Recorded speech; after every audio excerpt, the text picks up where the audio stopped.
ఈ రోజులల్లా కొందరు ముచ్చట ఎట్లుందంటే ఏం కష్టపడి సంపాదిస్తామని మంది సొమ్ములకు ఆశపడేటోళ్ళు ఉన్నారు.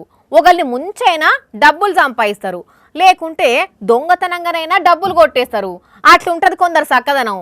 పేరుకు పైకి నీతులు చెప్పినా లోపటంతా దొంగ బుద్ధులే చూపెడతారు కదా. కానీ అందరు అట్లా ఉండరు కదా నుల్లా. ఇగో కొందరు గిసోంటోళ్ళు కూడా ఉంటారు. ఇంతకు ఏం జరిగిందనంటే 45 లక్షల రూపాయల బంగారం హోటల్లో మర్చిపోతే అదే బంగారాన్ని అదే ఫ్యామిలీకి అప్పగిచ్చి ఈ లోకంలో నీతి న్యాయం ధర్మం మిగిలే ఉన్నదని నిరూపించింది ఇగో ఈ క్యాషియర్ శేషక్క. అందుకే అక్క మంచితనం మెచ్చిన పోలీసులు వెంటనే సన్మానం చేసిండ్రు.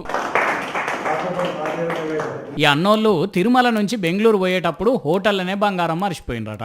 ఆయనతో బెంగళూరుకు పోయినాక చూసుకుంటే ఉన్నది అసలు సంచేదేలేదని అర్థమయ్యేసరికి లబ్బ మొత్తుకుంటా 100కు ఫోన్ కొడితే పోలీసులు వెంటనే రియాక్ట్ అయ్యిండ్రు. ఇంకో దిక్కు క్యాషియర్ శేషక్క కూడా ఇలా బ్యాగును అట్లనే దాచి బేగ ఎక్కడికి పోలేదు సార్, రామ సక్కదానంగా దాచిపెట్టినా అనేసరికి కథ మొత్తం సుఖాంతమైంది అన్నట్టు. అందరికందరు ఖుషి అయ్యి ఇగో ఇట్లా సన్మానం చేసి షేప్ భాష అనుకొచ్చిండ్రు. కానీ చూసిండ్రా నుల్లా అక్కది ఎంత మంచి మనసు.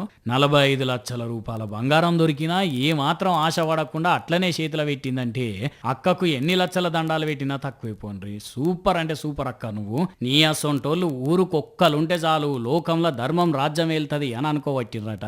ఈ ముచ్చటెరికైనా అక్కడి కొంతమంది పబ్లిక్